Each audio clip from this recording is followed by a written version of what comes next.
the recording and kick off this event. So good afternoon, everybody, and thank you so much for joining us here in the IU Museum of Archaeology and Anthropology's virtual space.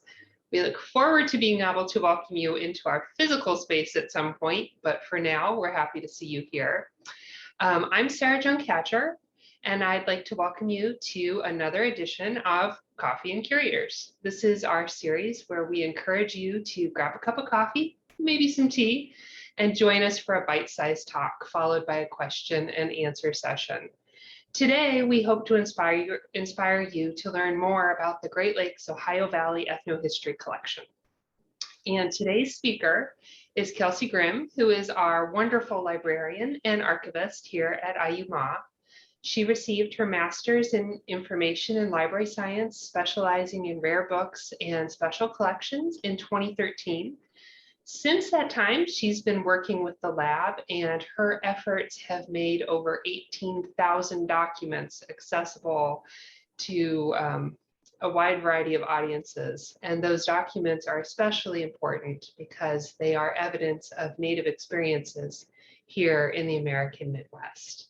So Kelsey is interested in bridging the gap between special collections and Native communities, and wants to continue to learn and grow across the profession. And we are so glad that she is willing and able to talk to us more about this really important collection that she stewards on our behalf. So with no further ado, Kelsey, the floor is yours. Hello, I'm sharing my screen now. All right. So hello. Can you hear me? Yes, Sarah. Okay, great. My name is Kelsey Grimm.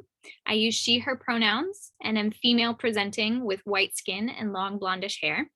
As the librarian for the IU Museum of Archaeology and Anthropology, for today's Coffee and Curators talk, we'll be looking at the Great Lakes-Ohio Valley Ethnohistory Collection, or as we like to shorten it, the GLOVE.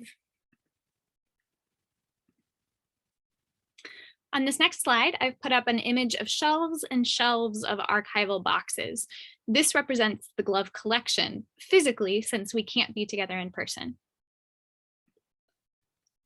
I've grayed out the picture and outlined our focus over the top.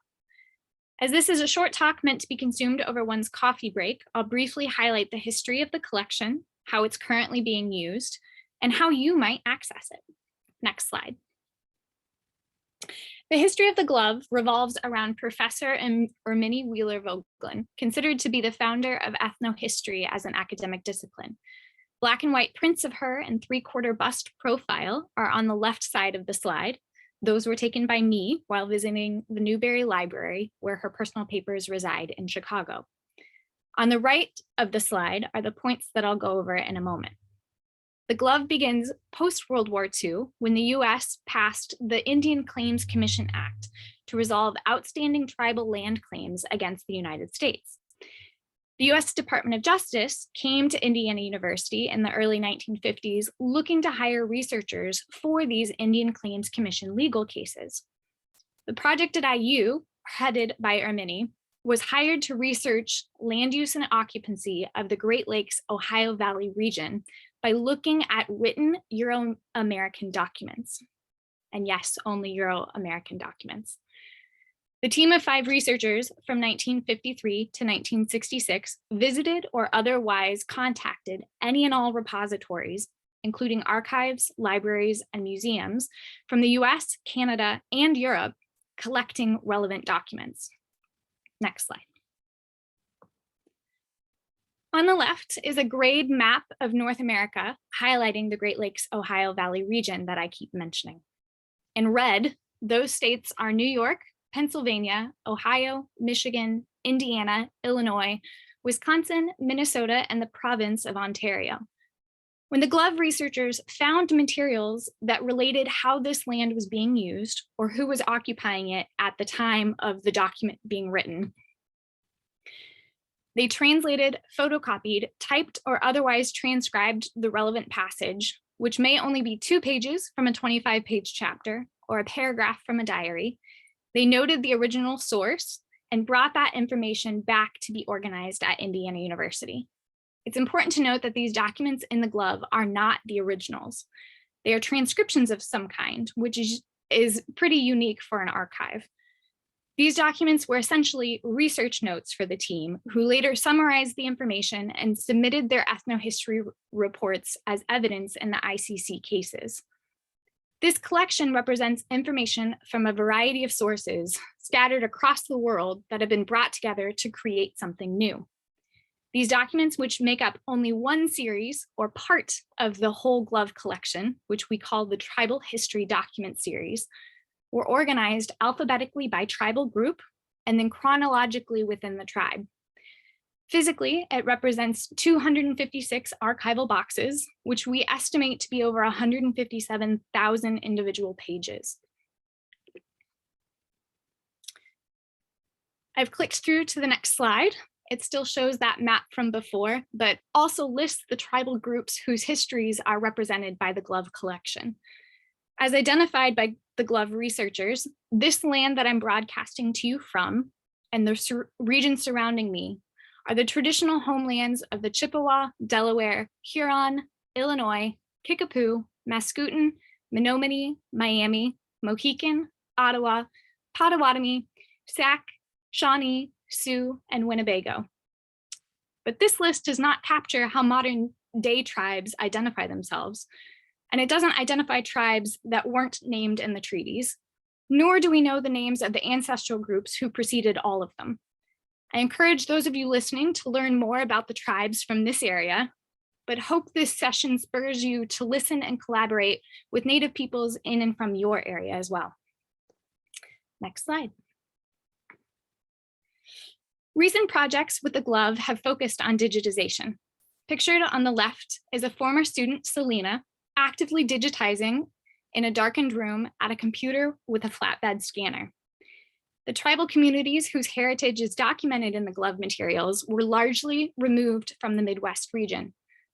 The physical collection is housed in southern Indiana in Bloomington, while most researchers from descendant communities live across the country. Digital facsimiles online help restore the histories described within these pages to the communities they most directly represent, while also protecting the deteriorating mid-century physical copies from further handling damage. Next slide. The organization seals on this slide depict these partnerships that have funded the digitization work. The top left seal of the turtle with the fire inside represents the Wyandot Nation, who we're currently working with to digitize the Huron documents. The top right seal of the panther over the swan on a blue background represents the Eastern Shawnee tribe of Oklahoma, a partnership that digitized all 30 of the Shawnee boxes. The seal on the bottom left of the fire inside the red ring represents the Citizen Potawatomi Nation, who started all of this by allowing us to digitize 5 Potawatomi boxes. Most of this work has been funded through grants with the Institute of Museum and Library Services, the final seal on the bottom right. The results of the work, including high quality images and bibliographic metadata, are simultaneously hosted on IU's collections platforms with tribal permission, as well as sent to the funding nations to use as they see fit. Speaking of IU collection platforms, on this next slide, I've taken screen captures of the old way to access the glove's finding aid. On the left is the landing page for Archives Online at Indiana University with a yellow circle around the Ermini Wheeler Vogelin Archives link. And on the right is the landing page for the Tribal History Document Series that I mentioned, which is full of text. It wasn't the perfect platform for this collection because once we've digitized a box, we list out every item in order to link the digital images accurately. Most archives don't describe to an item level like we're doing, usually stopping at a box or a folder, which led to us having to scroll and scroll and scroll to get to the 10th or 20th box since it was all listed on the same web page. Next slide. The new Archives Online platform is in the process of being updated and populated with previously digitized images. I've placed a screen capture for the new landing page that has a cleaner, less wordy look. Scrolling down, you'll find the repositories listing, the Indiana University Museum of Archaeology and Anthropology, with a picture of hands holding a ceramic bowl. And this final image that's flying in is the landing page for the Tribal History document series, now with collapsible menus. Those pluses and minuses that you see next to the text allow you to expand or collapse particular containers, like boxes or folders, to more easily find what you're looking for. Both the new and the old archives online platforms are currently, as of November 2021, still accessible online, but we're moving towards this new platform that is on the screen. So thank you. That was very quick. Thank you for spending your coffee break with me. There are a few avenues to contact me or the museum. My email is ktemons@indiana.edu. The Facebook, Twitter, and Instagram for the museum are all IU Museum AA. And that concludes my portion of the talk. So I invite questions, comments, and ideas from you. I will stop sharing now. If there are anybody who'd like to comment, otherwise, I hope you have a wonderful rest of your day. I would like to jump in and say thank you very much, Kelsey. Some of you may have noticed that Kelsey was describing what was on screen as she was speaking. And this was a little bit of an experiment for us as we work to make our presentations both in person and online increasingly accessible to a variety of audiences. So if you have thoughts on how that went, I'm sure that either of us would love to hear your thoughts on that, or any questions that you have about the Glove, which is a truly remarkable resource.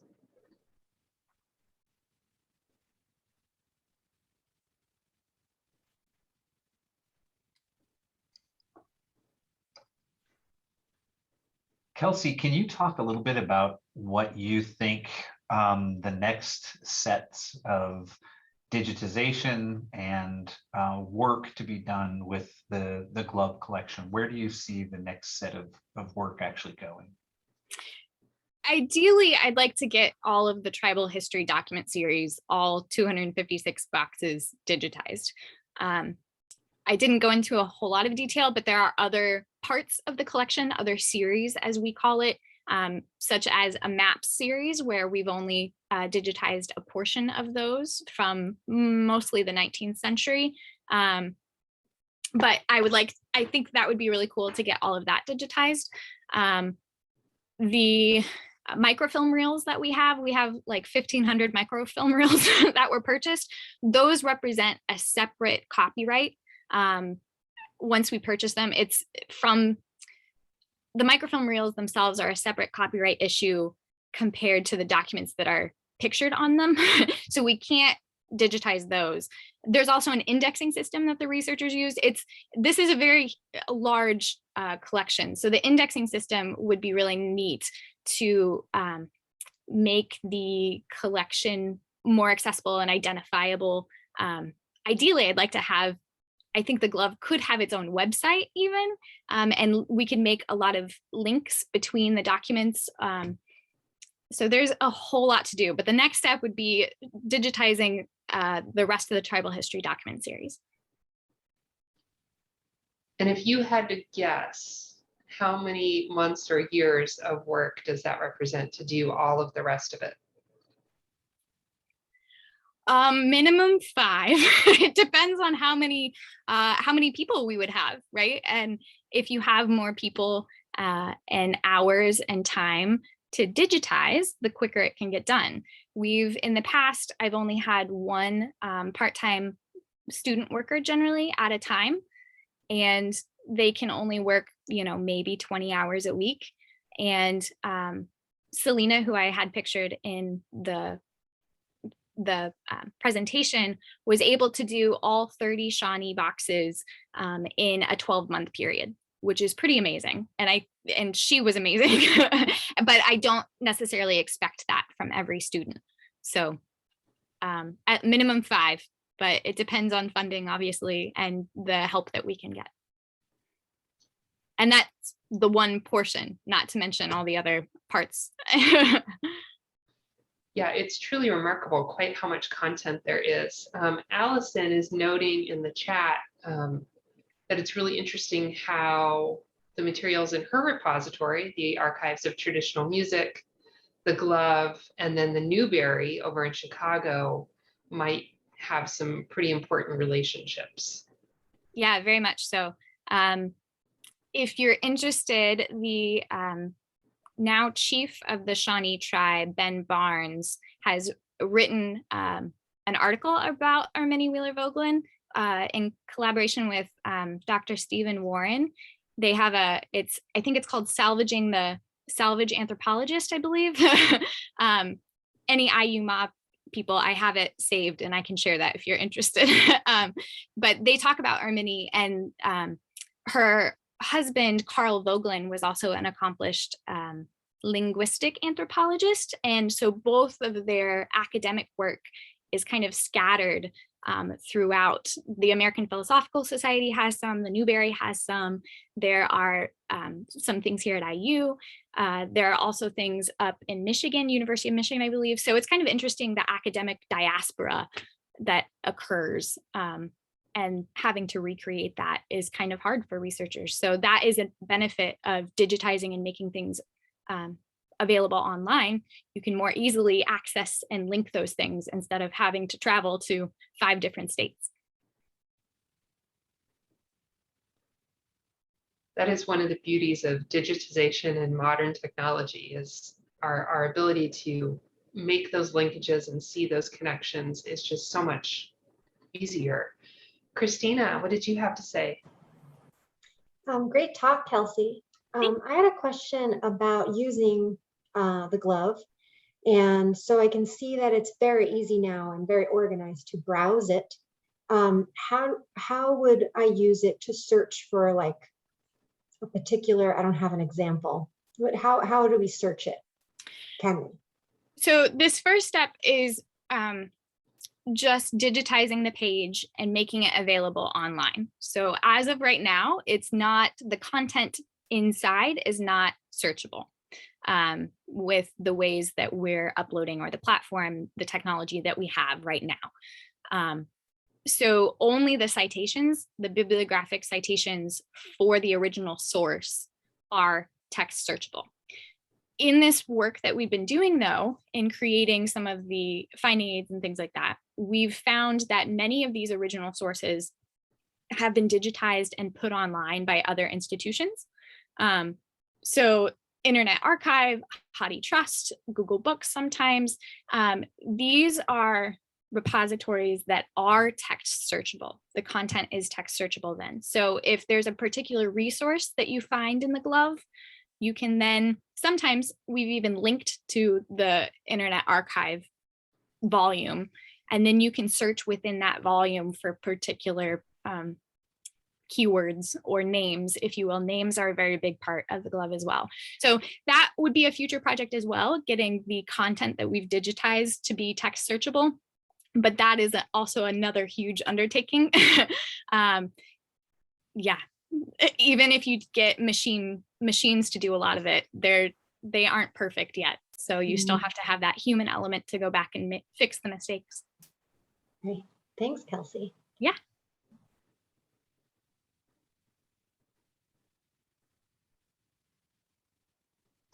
Alrighty then, well, we have reached the end of our allotted 20-minute coffee break. I really, really appreciate everyone being with us, and good questions all the way around.